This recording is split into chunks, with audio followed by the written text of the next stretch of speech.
Hey, what's going on, everybody? Movie Phantom here, and guess what? I'm entering the InReady 500 subscriber contest. That's right, baby. InReady has been doing videos for a little bit now. He's just passed that 500 subscriber mark. Congratulations, buddy.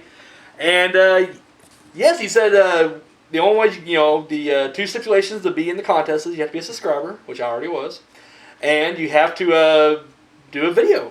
He has a kind of a top 10 he wants you to do, and he wants you to make a video for it. So I urge everybody out there, check him out. If you haven't checked him out, subscribe to him. It's really good stuff. And yeah, enter his contest. Show some love. Here we go. Top 10. His top 10 was top 10 horror films of the last 5 years.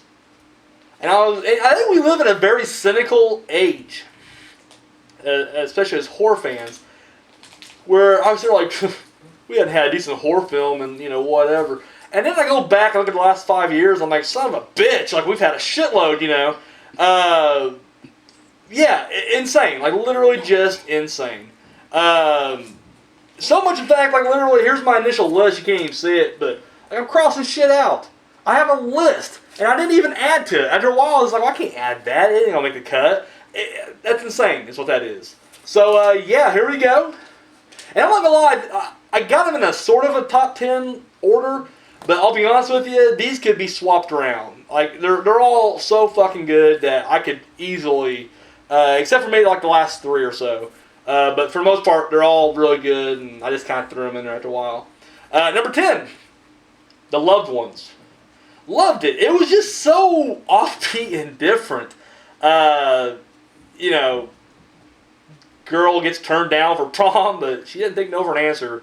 Fucking, they kidnap him, and then they have their own fucking sadistic prom. And it's so fucking crazy and gnarly. Loved it.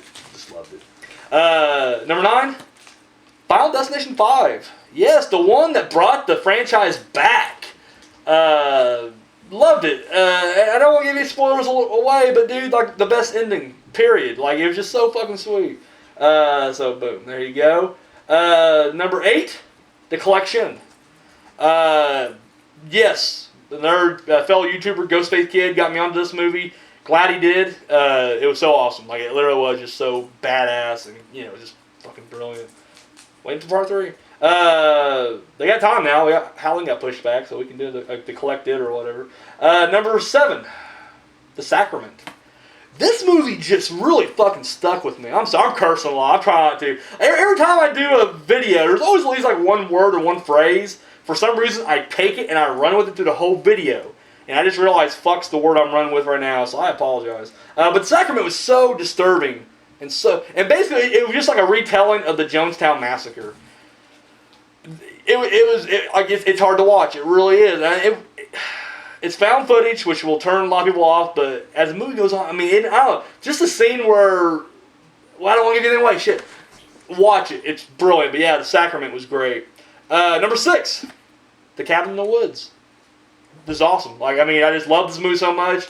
It was all meta on us there for a little bit, and everything about it. I love the concept, the story. I love Brad Whitford and Richard Jenkins in the control room. To me, that still that should have been the whole movie right there. To be honest with you, if you just give these guys their own spinoff, like they're wanting to do a sequel, I say just do a prequel of those guys.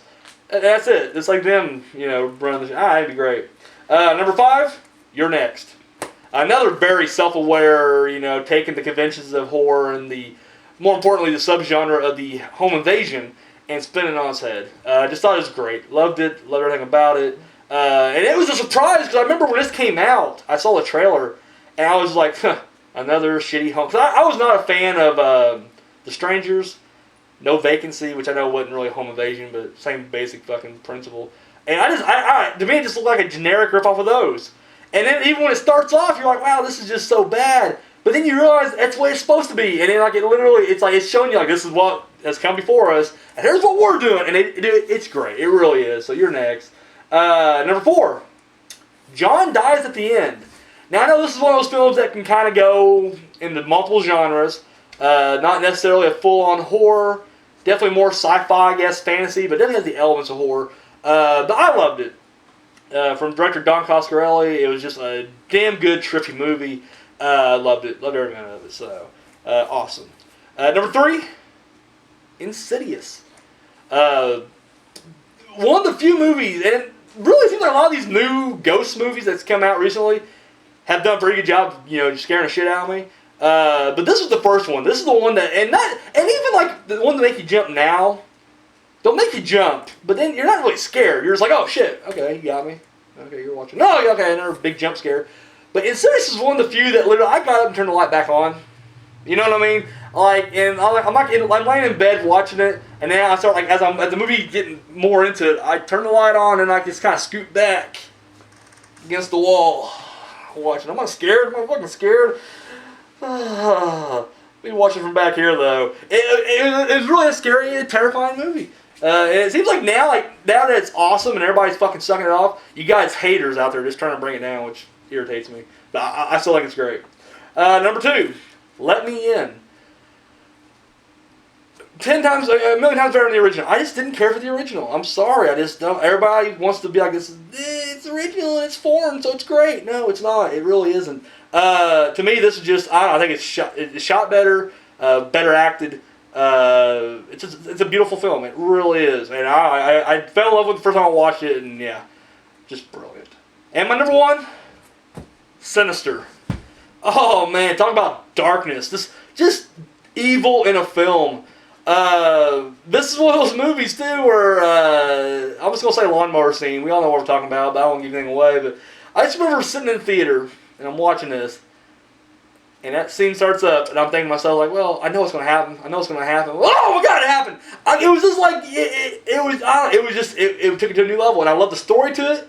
It's just the story is brilliant, and I don't know, it was just awesome. So yeah, there you go. There's my top 10 right there. And there's so many that I crossed off. Like I'm a fan of the Paranormal Activities. Like 3 and 4, would have been on my list, but I had to cross them off. Black Death, Red State, The Conjuring. I mean, there's so many. Annabelle. That's another real good one. I was a fan of all these. Shark Night, like a very forgotten horror film.